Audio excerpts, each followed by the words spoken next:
حدیث میں بھی پڑھتے ہیں کہ نبی صلی اللہ علیہ وسلم نے فرمایا جو شخص 10 بار قل هو اللہ احد پڑھتا ہے اس کے لیے جنت میں ایک محل بن جاتا ہے. عمر رضی اللہ عنہ کہنے لگے کہ اے اللہ کے رسول صلی اللہ علیہ وسلم اس طرح تو ہم بہت سارے محل اپنے لیے تیار کر لیں گے، یعنی بہت دفعہ ایسا ہی عمل کریں گے.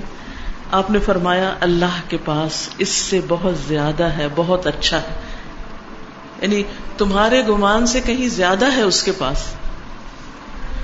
اور پھر آپ دیکھیے کہ ایک اور شخص کے بارے میں آتا ہے کہ وہ ایک بار ساری رات اسی سورت کی تلاوت کرتے رہے، اسی کی تکرار، اسی کی تکرار، اسی کی تکرار. قل هو اللہ احد اللہ الصمد لم یلد ولم یولد ولم یکن لہ کفوا احد.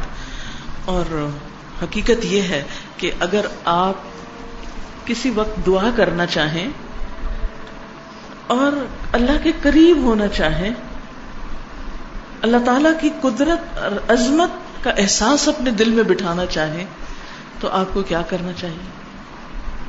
بغیر گنے کئی بار قل هو اللہ احد. اگر آپ کو ریاکاری کا ڈر ہے، شرک کا اندیشہ ہے، شرک سے ڈرتے ہیں، اپنے اندر اخلاص پیدا کرنا چاہتے ہیں تو اسی صورت کو پڑھیں، بار بار پڑھیں، اور پھر اس کی تاثیر آپ دیکھیں.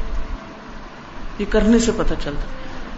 نبی صلی اللہ علیہ وسلم کو جب یہ بات پتہ چلی کہ وہ ساری رات یہی پڑھتا رہا تو آپ نے اس کو منع نہیں کیا.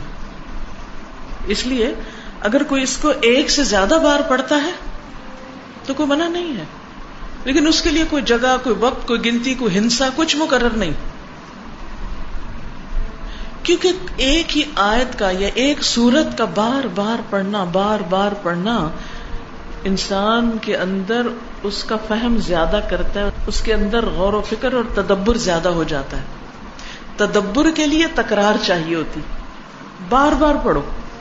ہم تو ایک دفعہ قرآن پڑھتے ہیں اور اس کے بعد بند کر کے وہ اوپر شیلف میں رکھ دیتے ہیں، مکمل ہو گیا، اب مزید اس سے کوئی کام نہیں. اس کی فضیلت یا اس کے بارے میں یہ بھی آتا ہے کہ یہ انسان کی بیماریوں کو دور کرنے والی. اب بیماریوں کو کیسے دور کرنے والی؟ سب سے بڑی بیماری اور علت کیا ہے؟ شرک. سارے غم ہی شرک کی وجہ سے آتے ہیں، ساری مصیبتیں شرک کی وجہ سے آتی ہیں. اللہ سبحانہ وتعالیٰ کی ناراضگی شرک کی وجہ سے آتی، چاہے شرک اکبر ہو چاہے شرک اصغر ہو. شرک اکبر تو بتوں کو پوجنا، اور شرک اصغر کیا؟ ریاکاری کرنا، دکھاوے کے کام کرنا، اپنے نیک کاموں پہ فخر کرنا، لوگوں کو بتانا کہ میں کیسا کیسا نیک ہوں. تو اس کا علاج کیا ہے کہ انسان قل هو اللہ احد